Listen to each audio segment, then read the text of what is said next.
Swaminarayan Shri Swaminarayan Gurukul international school Rampar અમારી school છે. હાલ આ અમારું બિલ્ડિંગ છે અને ધોરણ કેજીથી 12 કોમર્સ સુધી અહીંયા કાર્યક્ષેત્ર છે. હાલ ધોરણ 10ની બોર્ડની એક્ઝામ ચાલી રહી છે અને ધોરણ 10ના વિદ્યાર્થીઓ પાસેથી જ આપણે માહિતી લઈશું કે હાલ એનું પેપર કેવા જઈ રહ્યા છે અને શું શાળા દ્વારા ચલાવેલા અભ્યાસક્રમો કે જે રાઉન્ડ પેપર છે, વીકલી ટેસ્ટ છે તથા શિક્ષકોના માર્ગદર્શન હેઠળ એના પેપર છે એ કેવા જઈ રહ્યા છે.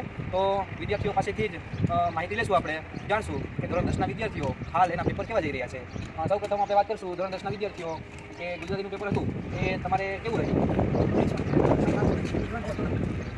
મારું નામ પાર્થભાઈ છે. ધોરણ 10માં ભણું છું. અમારે એસએસસી બોર્ડ ધોરણ 10નું ગુજરાતીનું પેપર હતું. તે આ પેપર માટે અમારા સ્કૂલની અંદર જે રાઉન્ડ ટેસ્ટ, વીકલી ટેસ્ટમાંથી જે પેપર હતું તેમાંથી જ પૂછાણ હતું અને અમારા સાહેબે જે તૈયારી કરાવી હતી તેમાંથી જ પૂછાણ હતું.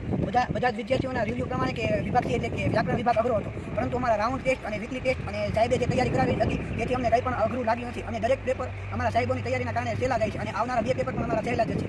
વાહ, શું સરસ કોન્ફિડન્સ છે. પછી બીજું પેપર શેનું હતું તમારે? ગણિત. ઓકે, ગણિતનું પેપર તમારે કેવું રહ્યું જણાવશો જરીક? જય સ્વામિનારાયણ. મારું નામ મહેન્દ્ર મિત્રી છે. હું ધોરણ 10માં અભ્યાસ કરું છું. અમારા શિક્ષક શ્રી ડોબરિયા જયસરની અટૂટ મહેનત અને અમારા રાઉન્ડ ટેસ્ટ અને યુનિટ ટેસ્ટના દેવાના લીધે અમારા ગણિતનું પેપર ખૂબ જ સારું ગયું છે. તેમાં આવેલા બધા દાખલા અમને ખૂબ જ સારી રીતે લખ્યા અને તેના લીધે અમે ખૂબ સારો ઊંચો સ્કોર કરી શકીએ છીએ. આ બધા તમારો આભાર. ખરેખર તો આમાં સ્ટાન્ડર્ડ ગણિત અને બેઝિક ગણિતના 2 ભાગ હોય છે. તો તમારે સ્ટાન્ડર્ડ ગણિત હતું ને, તો કેવું રહ્યું સ્ટાન્ડર્ડ ગણિત? સ્ટાન્ડર્ડ ગણિતનું બધા કહેતા હતા કે ખૂબ અઘરું છે, પણ અમારા શિક્ષકશ્રી અને અમે કરેલી મહેનતના લીધે તે ખૂબ જ સરળ બન્યું હતું અને વર્ષ દરમિયાન લેવાતા યુનિટ ટેસ્ટ અને આખરે લેવાતા રાઉન્ડ ટેસ્ટમાંથી મોટા ભાગનું પૂછાણું, તેના લીધે અમને ગણિતનું પેપર ખૂબ જ સહેલું લાગ્યું હતું. હાલ તમે જે છાત્રાલયમાં રહ્યો છો તો ત્યાં તમને કેટલી મહેનત કરાવે છે? હાલ છાત્રાલયમાં અમે ખૂબ જ સખત મહેનત કરી છે, તેના લીધે બધા દાખલા અમને સારી રીતે સહેલા લાગ્યા હતા. કેટલી કલાક રીડિંગ કરો છો હાલ? અમે દિવસ દરમિયાન 8 થી 9 કલાક રીડિંગ કરતા હોઈએ છીએ. ઓકે. અને બીજું વિજ્ઞાન અને ટેકનોલોજીનું, તો વિજ્ઞાન અને ટેકનોલોજીનું પેપર કેવું રહ્યું?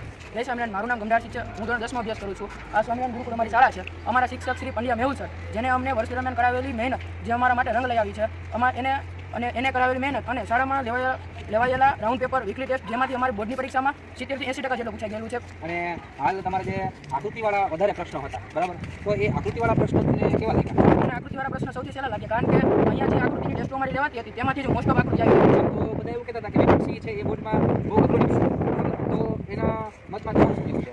એ વાત સાચી છે, વિભાગથી અઘરો નીકળ્યો હતો, પરંતુ તે પ્રશ્ન ફેરવીને પૂછાયા હતા, પરંતુ અમે જે મહેનત કરી હતી તેના કારણે અમને તે પ્રશ્ન સહેલા લાગ્યા હતા, જેના માટે અમે રાઉન્ડ ટેસ્ટ, વીકલી ટેસ્ટ અને શિક્ષકના અથાગ પરિશ્રમના અમે આભારી છીએ. ઓકે. એના પછી આપણે એક સામાજિક વિજ્ઞાનનું પેપર થયું છે, તો એના કેવું લાગ્યું તમને? જય સ્વામિનારાયણ. મારું નામ વરમિલન છે. હું ધોરણ 10માં અભ્યાસ કરું છું. અમારા સામાજિક વિજ્ઞાનના સાહેબ શંકર સાહેબને લીધે અમારું સામાજિક વિજ્ઞાન સરળતાથી સારું ગયું છે અને તેવા અમારા હોસ્ટેલના વ્યવસ્થાપક અમિત સાહેબને લીધે ડેલી ટેસ્ટ મોસ્ટ ટાઈમ તેના લીધે બધા પ્રશ્નો શિક્ષક શંકર સાહેબને લીધે અને અમિત સાહેબને લીધે સરળ અને સારું. બીજું કે અત્યાર સુધી જે શાળા દ્વારા રાઉન્ડ પેપર લેવાયેલા છે તો એનો ફાયદો